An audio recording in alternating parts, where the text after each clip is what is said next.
Um dia uma criança me parou, olhou-me nos meus olhos a sorrir, caneta e papel na sua mão, tarefa escolar para cumprir, e perguntou no meio de um sorriso que é preciso para ser feliz. Amar como Jesus amou, sonhar como Jesus sonhou, pensar como Jesus pensou, viver como Jesus viveu, sentir o que Jesus sentia, sorrir como Jesus sorria.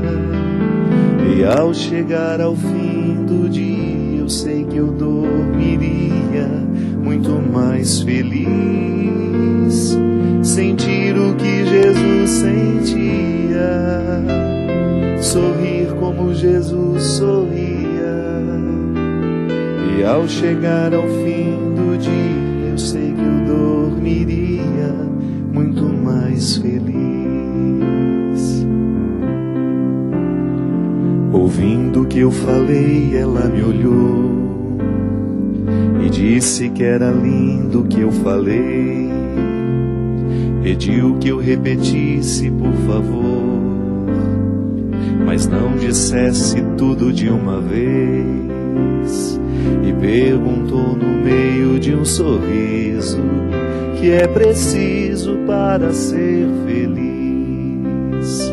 Amar como Jesus amou, sonhar como Jesus sonhou, pensar como Jesus pensou, viver como Jesus viveu, sentir o que Jesus sentia, sorrir como Jesus sorria. E ao chegar ao fim do dia, eu sei que eu dormiria muito mais feliz. Sentir o que Jesus sentia, sorrir como Jesus sorria. E ao chegar ao fim do dia, eu sei que eu dormiria muito mais feliz. Depois que eu terminei de repetir, seus olhos não saíram do papel. Toquei no seu rostinho e a sorrir, pedi que ao transmitir fosse fiel. E ela deu-me um beijo demorado e ao meu lado foi dizendo assim: amar como Jesus amou, sonhar como Jesus sonhou, pensar como Jesus pensou, viver como Jesus viveu, sentir o que Jesus sentia, sorrir como Jesus sorria. E ao chegar ao fim do dia, eu sei que eu dormiria muito mais feliz. Sentir o que Jesus sentia, sorrir como Jesus sorria. E ao chegar ao fim do dia, eu sei que eu dormiria muito mais feliz. Muito boa noite, é com muita alegria que nós começamos mais um programa de direção espiritual, com esta canção tão singela e tão profunda. Ela nos convence, né, e nos demonstra o tanto que a poesia é capaz de chegar ao nosso coração e de nos transmitir verdades complexas de um jeito muito simples e direto. A palavra poética, ela não tem rodeio, né? Ela nos atinge em cheio. Tão linda a descrição deste encontro de um homem com uma criança interrogando a respeito da felicidade. Certamente a criança, olhando já no rosto vivido do homem, se encorajando para perguntar: você que já passou pela vida, que já viu muito mais do que eu, o que eu posso fazer para ser feliz? Uma pergunta muito sincera, que talvez as crianças nos façam de outro modo. Talvez elas ainda não saibam formular assim: mãe, pai, o que eu preciso para ser feliz? Talvez ainda hoje, depois de crescidos, nós ainda não tenhamos coragem de perguntar com essa clareza toda. Perguntamos de outros modos, né? Às vezes perguntamos errando. Às vezes nós perguntamos como é que nós fazemos para ser felizes através dos nossos erros. É interessante a gente identificar que em muitas quedas, que em muitos vacilos humanos, ali está uma tentativa de ser feliz. Não é verdade? Você já experimentou isso? Você sabe muito bem do que estou falando. Já vivenciou a dor de não ter sido feliz naquele momento que você procurava ser. É assim mesmo. A vida é feita de fragilidades, nós somos feitos de fragilidades. Nem sempre nós escolhemos o jeito certo. O importante é a gente fazer a pergunta da criança continuar viva dentro de nós. Aliás, eu acho que é um grande desafio, é a gente manter viva a criança que pergunta dentro de nós. É interessante que quando uma criança está vivendo o processo de descoberta do mundo, ela experimenta a dimensão filosófica da vida, né? Você já viu que crianças gostam de perguntar, né? A fase dos porquês, né? Por que isso? Por que aquilo? E feliz da criança que convive com pessoas dispostas a responder essas perguntas. Às vezes a gente vai: cala a boca, menino, tá cego. Não é? É a fase filosófica que nós podemos matar numa criança quando nós não estamos dispostos a acolher os seus questionamentos. Ainda hoje, conversando com um casal de amigos, eles falavam da diferença da filha mais velha para a filha mais nova. Dizem que no aniversário de 2 aninhos, a menina não quis vestir o vestido que a mãe havia preparado, porque ela sempre teve uma vontade muito forte. Ela desde menininha, petitinha, ela já demonstrava que ela manifestava o que ela queria. Eu não gosto desse vestido, pronto, e acabou. E aos 2 anos, você já imaginou isso? E aí disse que vestiu o vestido que ela não queria e não olhou para a cara da mãe durante toda a festa. Imagina uma criança com 2 anos. E aí eu estava dizendo para essa minha amiga que é mãe da criança, né? Falei: você pode ter um grande ser humano dentro de casa, né? Porque ela tem um temperamento forte. Essa menina sabe o que quer. Mas aqui, gente, é tão determinante quem vai conviver com essa criança para ajudar a fortalecer essa vontade do jeito certo, né? Sem que essa vontade se transforme em arrogância, em prepotência ou até mesmo em desobediência. É muito mais difícil conviver com um filho que tem uma inteligência aguçada, que tem uma força de vontade já muito presente na sua personalidade desde muito jovem, do que com um filho que é mais submisso. Então vai dar muito mais trabalho ser pai e mãe de uma criança que já demonstra essas aptidões filosóficas e essa força de vontade, né?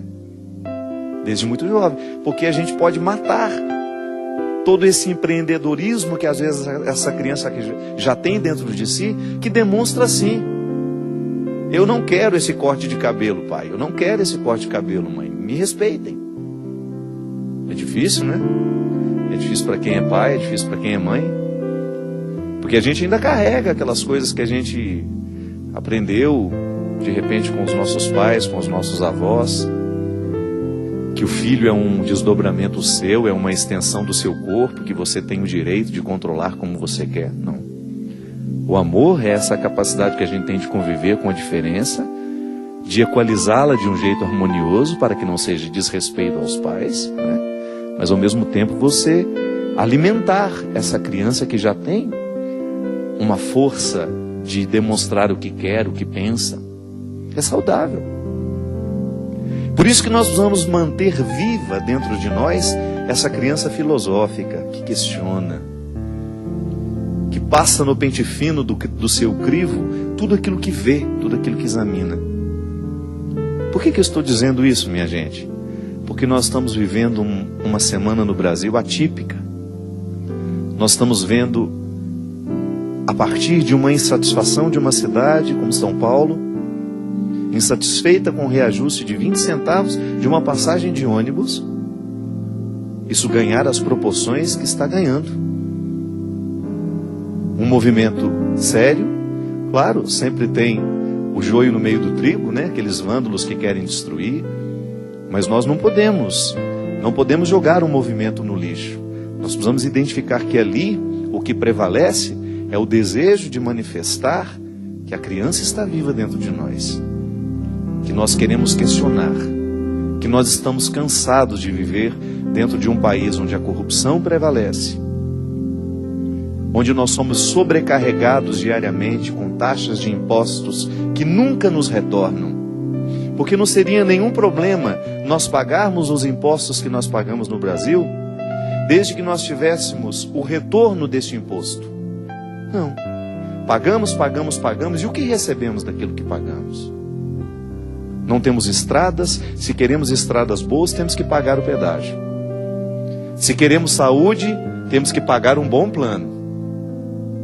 Se queremos boa educação, temos que pagar uma faculdade para os nossos filhos, ou então, na faculdade que é pública, os nossos filhos não conseguem entrar, porque não tivemos dinheiro para pagar o ensino fundamental e médio particular que pudesse qualificá-los melhor. É este país. Este país que faz lavagem de dinheiro diante dos nossos olhos o tempo todo. É este país do mensalão, onde as pessoas ficam impunes, onde os crimes prescrevem. É contra tudo isso. Os 20 centavos foram apenas uma ponta que nos demonstrou que nós estamos incomodados com as decisões que são tomadas sem a nossa participação. E que bonito ver a criança filosófica que questiona, que quer um país melhor, que quer ser feliz, ganhando o corpo, num país que tantas vezes fica adormecido e entretido com seus carnavais, com seus jogos de futebol, com suas culturas de massa, e muitas vezes sem gerar uma consciência política responsável que nos faça querer essa felicidade, não só nossa como do outro, porque isso foi bonito. Boa parte daqueles manifestantes estão falando em nome daqueles que andam de ônibus, nem tomam ônibus. Boa parte daqueles manifestantes está assumindo solidariamente o sofrimento daqueles que estão sofrendo com o aumento da passagem. Não ando de ônibus, mas vou lá manifestar o meu apoio àqueles que estão sendo mais uma vez sobrecarregados com aumentos. A criança filosófica que nos faz pensar e querer desejar um país cada vez melhor. É a nossa vez, minha gente, de demonstrar aos governos, e não estamos falando de uma dimensão partidária, não. A mim não importa se o governo hoje é o PT, se é o PSDB, se é o PSB, se é o PMDB. O que nós queremos é um governo que cuide do povo. O que nós queremos é que o nosso dinheiro seja retornado em benefício do próprio povo. O que nós queremos é um país mais justo. E ali, naquele momento em que nós permitimos que a criança filosófica ganhe as ruas porque resolveu questionar, a gente possa descobrir uma pátria que saiba acolher a nossa manifestação. Porque nós queremos um mundo melhor. E isso é evangélico. Esse é o contexto dessa música. A proposta de Jesus é um caminho natural para a felicidade. Não é autoajuda não, viu? Porque a proposta de Jesus não é mágica. É mudança de mentalidade, como dizia muito bem São Paulo. E Padre Zezinho nessa música, de maneira fantástica, nos coloca na perspectiva do cristianismo como um assumir a postura de Jesus. Pensar como Jesus pensou, amar como Ele amou, viver como Ele viveu, sentir como Ele sentiu, ter a totalidade do nosso ser perpassada pelos sentimentos, pelos pensamentos, pela postura e pela vida de Jesus. Você já imaginou se todos os nossos governantes fossem verdadeiramente cristãos, que não usassem a máscara do cristianismo apenas para a sua eleição? Você já imaginou se os nossos governos, ao invés de buscar medidas populistas, que só façam a manutenção de um poder eterno, estivesse realmente preocupada com a formação do ser humano, com a capacitação, com a vida, com a consciência deste povo? Não é verdade? Isso é religião. Essa é a dimensão responsável política que todo discurso religioso precisa perpassar. É a mudança de mentalidade. Eu não posso admitir que o meu cristianismo seja de fachada. Eu não tenho o direito de ir para as ruas protestar contra a impunidade, contra a corrupção, se eu promovo toda essa corrupção e essa impunidade em medidas menores na minha vida. É aqui que o cristianismo nos toca. É aqui que a criança filosófica precisa agir. Todos os dias à noite, essa criança filosófica precisa tomar conta de nós. Ela precisa prevalecer contra todas as hipocrisias que ao longo do dia, porventura, tomaram conta da nossa vida. E então nos perguntar a respeito deste cristianismo. Se o cristianismo que nós praticamos é um cristianismo cristão. Porque às vezes o cristianismo, esse nome, ele está distante da proposta de Jesus. Ele é fachada, ele é brilho só, fogo de artifício, que não dura muito tempo. E aí a verdadeira manifestação é aquela que ocorre todos os dias, quando você volta a se comprometer com o Evangelho. Você olha para a vida que você viveu, você honestamente identifica onde foi que você se desvirtuou, onde foi que você não pensou como Jesus, onde foi que você não agiu como Jesus, onde foi que você não amou como Jesus amou, e aí você reassume o compromisso com Ele. Isso é cristianismo fértil. É aquele que nos coloca todos os dias numa perspectiva de análise e de postura de atitude, de mudança de atitude. Hoje eu não vou dormir sem permitir que a minha criança filosófica, cristã, porque eu sou batizado, me interrogue a respeito de mim mesmo, a respeito das minhas escolhas, a respeito do que resolvi fazer, a respeito de tudo aquilo que eu permiti que fosse a minha vida hoje. Porque eu quero ser feliz. Não é verdade? Você também quer ser feliz. E às vezes a gente não é feliz é porque a gente mata a criança que reflete em nós, que pergunta. Por que eu estou dando o exemplo da criança? Por causa da música. E por causa da indiscrição que toda criança tem. A criança é indiscreta, não é? Ela pergunta aquilo que muitas vezes o nosso juízo não permite perguntar. Ela é sincera. Por isso que Jesus falava que só pode entrar no reino dos céus quem for como as crianças. Ele não está falando da infantilidade. Ele não está se referindo a um jeito imprudente de viver, a um jeito infantil, imaturo, não. Ele está falando da pureza do coração. Ele está falando justamente da falta de cercas, da coragem de perguntar e de interrogar, da coragem de ser verdadeiro, porque nenhum cristianismo pode ser frutuoso se ele não passar pelo crivo da nossa verdade. Está sendo verdadeiro o que eu estou vivendo? Será que hoje eu estou mais parecido com Jesus? Ou isso está apenas um discurso que não me toca? Será que hoje a minha manifestação, porque o cristão, ele vive em constante manifestação. Ainda que eu não saia nas praças para protestar, o nosso jeito de viver tem que ser tão coerente, que ele incomoda. Incomoda no bom sentido, de provocar no outro um questionamento. Meu Deus, como ele é honesto. Meu Deus, como ele é verdadeiro. Como ele não se curva ao poder. Como ele não se curva àquilo que realmente não está de acordo com as suas convicções. Ele não se curva a nada que não está de acordo com os ensinamentos de Jesus. Ele faz tudo com muita misericórdia, com muita harmonia, mas ele não se curva. É o que nós precisamos, minha gente. É urgente no Brasil de hoje, neste Brasil que protesta, neste Brasil que acorda, uma postura cristã que seja constantemente manifestação pública de que nós queremos um mundo diferente. A começar pelo Brasil, a começar pelo nosso estado, pela nossa cidade, pela nossa casa. Está vendo como as grandes instâncias vão sendo particularizadas até chegar em nós, na minha casa e depois da minha casa, aqui no meu coração. É aqui que o mundo começa. Amar como Jesus amou, sonhar como Jesus sonhou, pensar como Jesus pensou, viver como Jesus viveu, sentir o que Jesus sentia, sorrir como Jesus sorria, e ao chegar ao fim do dia, eu sei que eu dormiria muito mais feliz. Muito boa noite, seu Christian. Tudo bem com você? Muito obrigado. Obrigado pela oportunidade de estar mais uma vez entrando na sua casa, na sua família, através do programa Direção Espiritual. Aqui o Sistema Canção Nova de Comunicação, que está sempre comprometido com a boa notícia.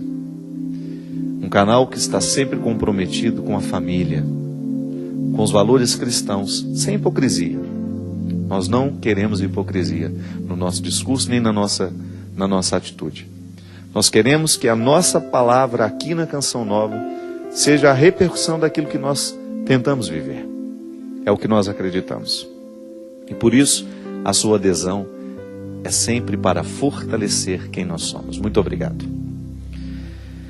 Padre Fábio, boa noite. Eu venho pedir um conselho. Tenho passado por muitas dificuldades no meu trabalho. Estou desanimada, triste, estressada, me sinto até perseguida, padre. Trabalho tanto e faço tanto pelos pacientes, para as pessoas que precisam, mas só recebo coisas ruins. Recebo muitas críticas e essas críticas me destroem. As cobranças aumentam todo dia e eu não tenho dado conta. Isso está acabando com a minha vida. Tenho o sonho de cursar medicina. Já fiz 5 anos de cursinho, não passo, e isso acumula dentro de mim e tem acabado com a minha alegria, minha autoestima. O que posso fazer para aquietar meu coração e resolver meus problemas? É a Jaqueline, de São Paulo. Jaqueline, nós não temos...